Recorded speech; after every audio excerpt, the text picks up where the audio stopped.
A second, but first to the NBA, Luka Doncic beating the shot clock with the quick one-handed shot from deep, Nick. Luka continues to be not only the best rookie, but having the best rookie season, you could argue, in the league in 15 years. He's been just phenomenal. Which skill are you most impressed? Shooting, scoring, or his passing ability? I think his playmaking, the passing and the overall ability to handle the ball, whether it's pull up or get up teammates involved. But, I mean, he's giving you 20, 6, and 5 every night. Only, I think, Oscar and MJ are the rookies to do that. Celtics and Hornets, Terry Rozier connecting with the high-flying Jason Tatum. Man, for a minute, I thought that was Gordon Hayward. Oh, that was just a light-skinned dude. I'm so sorry. Jason Tatum. And Gordon Hayward, he ain't doing stuff like that. Gordon Hayward, I think Gordon Hayward's on the screen there. Oh, no, that's not him, actually. That's a different white guy. My apologies. We've gotten two racial things wrong here. All right, my apologies there. Hey, great second half by the Celtics. Looked like the Hornets were going to make it a game. Celtics blew them out in the second. T-Wolves and Grizzlies, and Karl Anthony Towns driving past Marc Gasol. Hammers one home on Jaren Jackson. Okay, Big Cat. That's what Jimmy Butler was talking about. This is what Jimmy Butler was mad about. Big Cat, his potential. And this was only the second best play of Big Cat's night, because he did hit a buzzer beater in overtime, giving the win. Now, that was a pretty shot. Absolutely. A little lucky. To the Warriors now. Lucky. It didn't even hit the rim, did it? You guys remember those few minutes we wondered if adding Boogie Cousins to the team would be a good fit or not? Let me save you the time looking it up. Yeah, they're a good fit. Golden State has now won 11 in a row, and through 5 games, Boogie Cousins looks like Boogie Cousins, putting up 22 points in their last game. Head coach Steve Kerr credited Cousins with the Warriors' success. No dog days this year. It's been nice. I think he personally got us through what would normally be, the tough stretch. And let's face it, we had some tough days earlier in the season between injuries and some drama and all that stuff. So it doesn't feel like the normal January, February point of the schedule. It feels fresher, and I think a lot of that has to do with DeMarcus. Look, we talked about how much better this team would get when Boogie Cousins came back, but we didn't know what it would look like and how they would all gel and get along and what that chemistry would be like. How much better now is the team now that you've seen him play a couple games? Well, listen, I think what Steve Kerr said is exactly right. I mean, the Warriors' offense was operating at essentially peak capacity without Boogie, and the offense has operated at the same capacity with Boogie. What has improved is their defense, and that's not because Boogie is some defensive force. It's because the team has had a new reason to engage. They've had a new reason to give their full focus. And when the Warriors are healthy and give their full focus, even without Boogie Cousins, no one's touching them. And so Steve Kerr has it exactly right. This time of the year, it's before the playoff push, but it's after the beginning of the season, the pre-All-Star break is the time when the Warriors can lose focus. And now they're not, because they have to get Boogie involved, because they want the world to see that they can seamlessly integrate him. And the other thing Boogie Cousins gives them is insurance.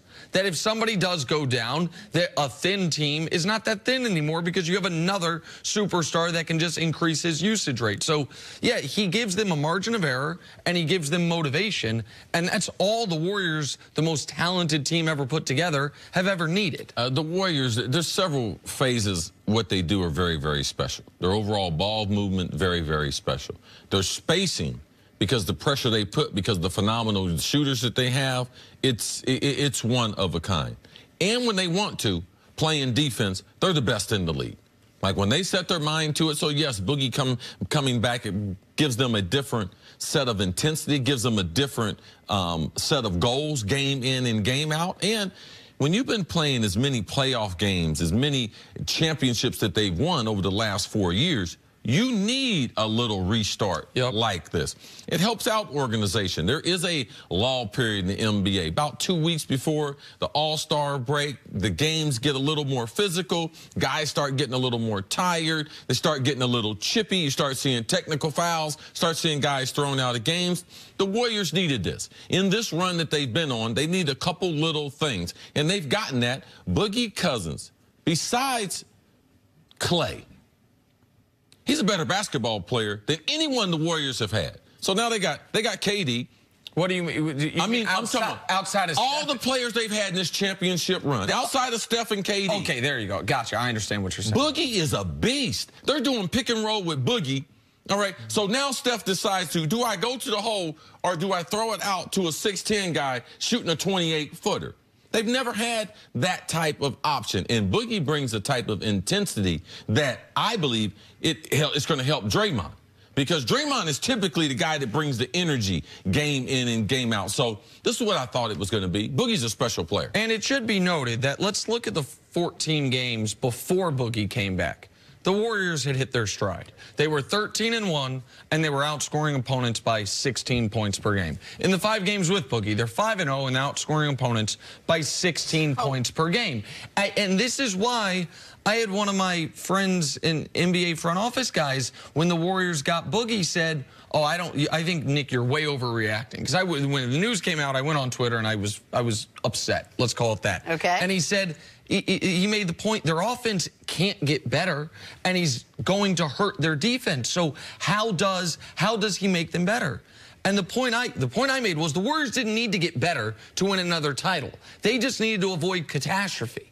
And if Boogie is nothing other than the world's greatest insurance policy, right? That if someone does go down. Because you had talked last year that you thought that even with Steph, Clay, and KD, how great they were together, if one of them went down, that the team could get got because they didn't have enough depth. Yes. Now, that's no longer the case. With a healthy Boogie Cousins, if something were to happen to KD, and it's like, okay, we have the Splash Brothers plus Boogie, that is more than enough. And the fact that it gives them in late January, early February, added motivation to continue refining things, not throw games away, to where they are going to be the 1 seed this year, unlike last year, all those things work. And I do believe they get better offensively. Well, how do they get better? They have less lost possessions, because they got another guy that's a focal point that they can go to. They got a 6'10 guy that can shoot 3-pointers with the greatest collection of shooters that we've ever seen. Don't tell me they can't get better. What I'm watching is a better version of the Warriors than we've ever seen. I was going to ask that. So if it was a conclusion before that they were most likely going to go to the finals, is it a foregone conclusion? They've got this thing won now with this team playing the way they're playing? This is why the most interesting discussion of the 2018-2019 NBA season has been surrounding the 2019-2020 NBA season. And where Kevin Durant's going to go. Is Anthony Davis going to get traded? How happy is Kyrie? What's the LeBron team going to look like? Because we talking about the games right now, the playoffs will be fun, in theory. And it's nice to see what Milwaukee's doing, Toronto with Kawhi. Like, we can find things. But we know what the last page of the book reads. It reads the Warriors winning their 3rd straight title. All right, let's take a break. Coming up, Falcons quarterback Matt Ryan joins us live from Atlanta. That is next on First Things First.